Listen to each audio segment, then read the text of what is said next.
Al debatir en el primer foro sobre las reformas constitucionales al Poder Judicial, el corrupto ministro de la Suprema Corte, Luis María Aguilar Morales, quien perdona impuestos a su patrón, Salinas Pliego, demagogo y cínico, dijo estar a favor de una verdadera carrera judicial, pues esta disque garantiza, según sus delirios, la independencia de los jueces.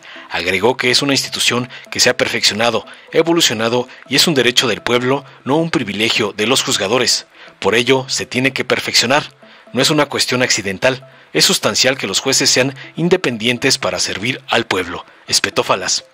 Consideró el falsario que en la reforma se debe abordar el tema de la justicia en los estados, porque es necesario contar con un sistema más estricto de selección de los juzgadores, para que no sean los gobernadores los que pongan a los magistrados de los tribunales superiores de justicia, concluyó el hipócrita corrupto.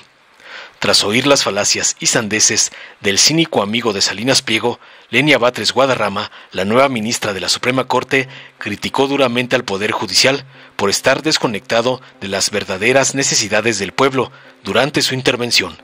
Afirmó que la justicia en México es, en una sola palabra, injusta, y señaló que el Poder Judicial es independiente del pueblo, pero no de los poderes fácticos. Batres destacó la desproporción en las resoluciones judiciales, con miles de sentencias a favor de la propiedad privada y el libre mercado, pero muy pocas sobre derechos fundamentales como salud, educación, vivienda y agua.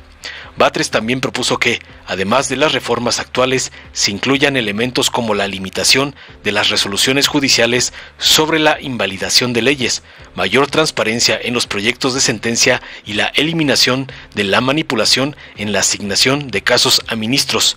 Conocida como la ministra del Pueblo, concluyó tajante que la mayoría de la población percibe la justicia en México como cara, elitista, humillante y corrupta, lo que generó aplausos de los presentes.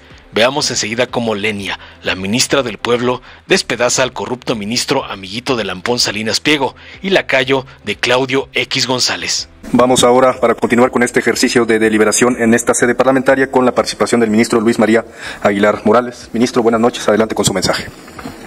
Gracias, muchas gracias, buenas noches a todos, gracias a las diputadas y diputados que hicieron el favor de invitarnos a participar en este importante momento de una posible reforma a la Constitución y desde luego a todos los que participan en esta gran mesa de análisis.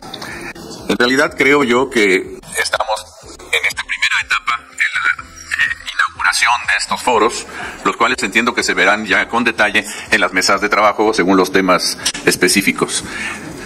Yo coincido con muchas de las opiniones que se han expresado aquí, con propuestas que se han señalado, con participaciones de muchos de los evaluadores y analistas que han participado en esta ocasión, de tal manera que no quiero repetir cuestiones tan importantes como las que, por ejemplo, el ministro Gutiérrez Ortiz Mena señaló como requisitos en la vida de los jueces o los juzgadores, que además son parte de los principios de independencia de la judicatura que se expidieron desde 1985 en Naciones Unidas y de las cuales México aprobó en la Asamblea General. Muchos de estos principios, como la movilidad, las condiciones salariales, los nombramientos adecuados, son estos principios a los que México debería estar comprometido para poderlo seguir adelante, ya que fue partícipe de la aprobación de estos principios. Yo creo, desde luego, en la carrera judicial. Me es inevitable tener que creer en ella porque actualmente tengo 75 años de edad prácticamente y 55 años de servicio en el Poder Judicial de la Federación. Empecé como mecanógrafo en un tribunal y he ido ascendiendo gracias a la carrera judicial hasta llegar al honroso cargo de presidente de la Suprema Corte de Justicia de la Nación y del Consejo de la Judicatura Federal.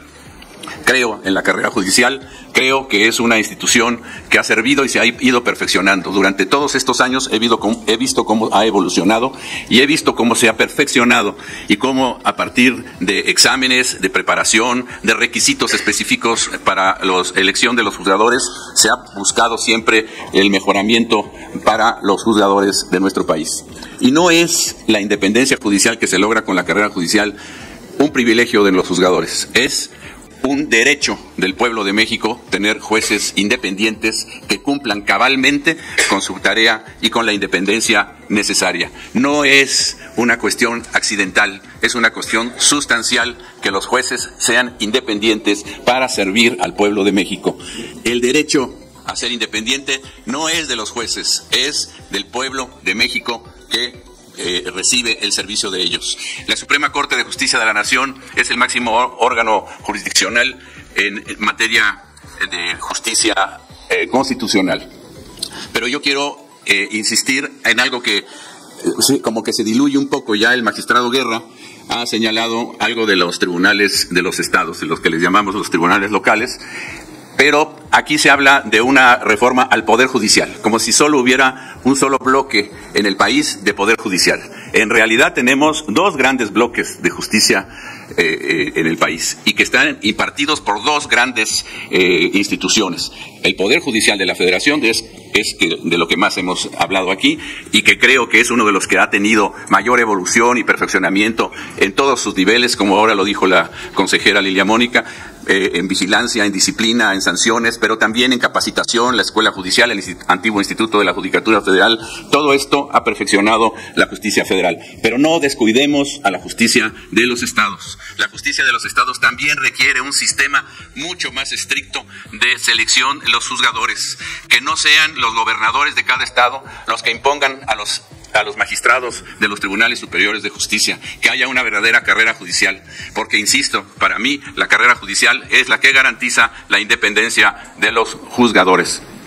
Y hablo desde mi punto de vista, perdón que lo diga, pero yo empecé como mecanógrafo, como les decía, vengo de una familia, digamos, humilde. Mi abuela era una indígena maya de un pueblo de Yucatán, Ticul. Mi abuelo materno era un conductor de tranvías aquí en la Ciudad de México.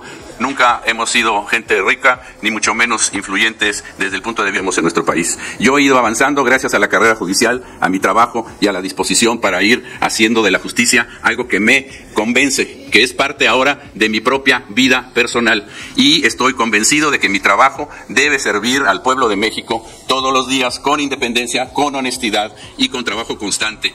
Muchos de nosotros lo hemos dicho en otros foros del que pertenecemos a la carrera judicial, a veces sacrificamos el tiempo de nuestra familia, estamos muy empeñados en cumplir con nuestro deber a cualquier hora que se necesite, y yo creo que esto es algo que debemos reconocer. No debemos destruir lo que se ha avanzado durante tantos años. Aprovechemos la carrera judicial, perfeccionémosla, en efecto. La elección de jueces y magistrados, y en especial de ministros, ni siquiera es una novedad. En el Constituyente del 17 ya se había hecho la propuesta de elegir a los ministros de la Suprema Corte mediante elección popular. Lo hizo el diputado Truchuelo, que después, por cierto, fue ministro de la Corte, y propuso que se eligieran uno por cada estado de la República, un ministro, para que hubiera al menos 28 ministros en la Suprema Corte. Personas tan inteligentes y cultas como eran los diputados Hilario Medina y Manuel Lizardi, dieron razones muy amplias que están ahí en el diario de los debates para hacer señalar las inconveniencias de hacer una elección de esa naturaleza. No niego que toda institución humana puede mejorarse, puede desde luego perfeccionarse, irle agregando cada vez más cosas, pero siempre en la mejoría y en el bienestar de nuestro pueblo, que es a quien está dirigida la justicia y a quienes deben garantizarse la independencia de los jueces. Yo creo que si tenemos en cuenta esto, aprovechemos la carrera judicial. Si se puede combinar de manera eficiente con la elección popular, pues que se haga. Yo no me opongo. Mi única condición, y lo he dicho, mi única condición es que los jueces y los juzgadores sean independientes. Si se elige un sistema determinado, magnífico, qué bueno, a lo mejor se avanza, pero mientras no se pierda la independencia, quiere decir que vamos por buen camino. Yo creo que limitar mucho a las facultades de la Suprema Corte, cuyo artículo primero constitucional ya le compromete a buscar la mejor interpretación en favor de los derechos humanos, yo creo que es una labor fundamental de la Suprema Corte de Justicia de la Nación, que va estableciendo criterios en general en todo el país. ¿Por qué hay unos criterios en unas materias más que en otros? Porque los tribunales recibimos las demandas de los justiciables. Los ministros, los jueces, no eligen los temas que han de conocer, los elige la propia ciudadanía. Ministro, si nos ayuda para ir concluyendo, por favor. Por supuesto, los propios ciudadanos. En fin, yo creo que podemos perfeccionar siempre las instituciones, y yo creo en la carrera judicial y que no se pierda la independencia de los jueces. Muchas gracias. Muchas gracias, ministro. Vamos ahora con la participación de la ministra Lenia Batres Guadarrama. Ministra, buenas tardes. Adelante con su mensaje. Muchas gracias, distinguidos diputados, diputadas, senadores, senadoras ministros, ministras, consejeras, consejeros, representantes, miembros del Poder Judicial de la Federación. Hoy las puertas del Poder Judicial están abiertas al tráfico de influencias y cerradas al pueblo de México. El Poder Judicial es independiente de la ciudadanía, no de los poderes fácticos. No es una apreciación subjetiva. De cerca de 258,000 tesis aisladas y de jurisprudencia vigentes, solo 195 se refieren al derecho a la salud, 70 al derecho a la educación, 30 al derecho a la vivienda y apenas 13 al derecho al agua. En contraste, se han emitido 12.845 tesis sobre impuestos y proporcionalidad tributaria, 1.387 sobre el derecho de propiedad privada y 891 sobre el libre mercado, que incluso llega a considerarse derecho humano. ¿Es este el Poder Judicial que necesita el pueblo mexicano? Yo creo que no. Cualquier reforma que se apruebe tiene que servir para que cumpla su única misión, garantizar justicia. Hasta hoy ha fracasado en esa labor. La reforma que se propone plantea 3 temas: elección de personas juzgadoras, sustitución del Consejo de la Judicatura por un tribunal de disciplina y un órgano de administración, acatamiento del límite de remuneraciones previsto en el artículo 127 constitucional. La reforma propuesta democratiza al Poder Judicial, lo abre al escrutinio público, obligando a sus titulares a responder al interés general. Crea el mecanismo de control que le ha faltado para garantizar rendición de cuentas, administración fiscalizable y sanciones a las personas juzgadoras. La reforma garantiza que de una vez por todas se cumpla con el límite de las remuneraciones de las personas servidoras públicas impuesto hace 14 años, cuyo abuso sigue generando indignación a nuestro pueblo. A esta reforma histórica quisiera contribuir con una propuesta complementaria que entrego a esta soberanía. Propongo limitar a los órganos del Poder Judicial para que respeten claramente la Constitución, empezando por la Suprema Corte. Limitar sus interpretaciones y resoluciones, absteniéndose de revivir normas que el Congreso de la Unión ha abrogado y derogado, y de emitir estándares, lineamientos o parámetros dirigidos a regular la función ejecutiva o legislativa. Limitar la invalidación de leyes para que proceda solo cuando se actualice algún contenido realmente inconstitucional. En nombramientos de funcionarios de la administración pública y de magistrados de tribunales administrativos o agrarios. Transparentar la actuación de los órganos jurisdiccionales, abriendo las sesiones de la Suprema Corte, publicando los proyectos de sentencia e incorporando la realización de audiencias públicas en las que puedan manifestarse actores que no sean parte en los juicios. Suprimir la manipulación de tiempos de resolución y la asignación arbitraria de casos a ministras y ministros en la Suprema Corte. De acuerdo con nuestra Constitución, no existe la supremacía judicial, sino la supremacía constitucional y el equilibrio de poderes.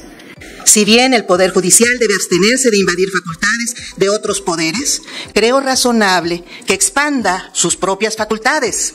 Esta reforma es una oportunidad para revisar los mecanismos de cumplimiento de ejecutorias de juicios constitucionales para sustituir la desproporcionada destitución y consignación penal de personas servidoras públicas como únicas medidas garantes de las sentencias. Propongo que se revise también quién tiene la última palabra en la interpretación constitucional. Creo que debe ser compartida por los poderes de la Unión para eliminar la indebida supremacía judicial que existe de facto. Por otro lado,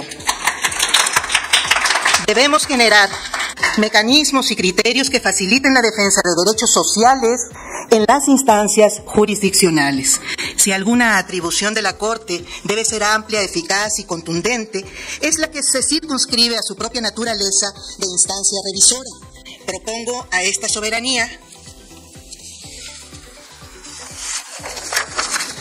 que otorgue a la Suprema Corte la facultad de plenitud de jurisdicción, es decir, que el principio de cosa juzgada tenga como excepción las resoluciones emitidas en contravención con las leyes y normas constitucionales, lo que la Corte Interamericana de Derechos Humanos ha denominado cosa juzgada fraudulenta.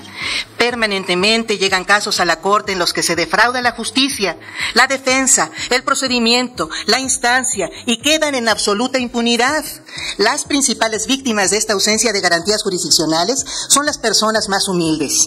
Si difícilmente pueden acceder a una defensa, es más constante que encuentren abusos que justicia en las y los abogados o los jueces mexicanos.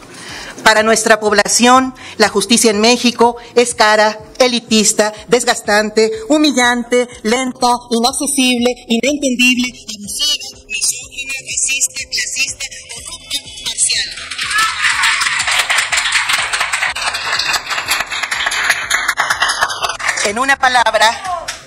En una palabra, es injusta.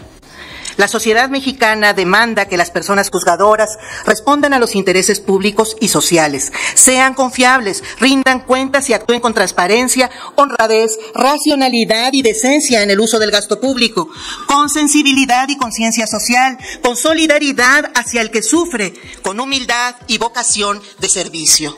Las y los impartidores de justicia no somos dueños del Poder Judicial. Su único propietario es el pueblo mexicano, que tiene en todo momento el inalienable derecho de modificarlo como parte esencial de su forma de gobierno. Muchas gracias. Gracias, ministra. Dale en me gusta, suscríbete, activa la campanita y compártelo para que más gente lo vea.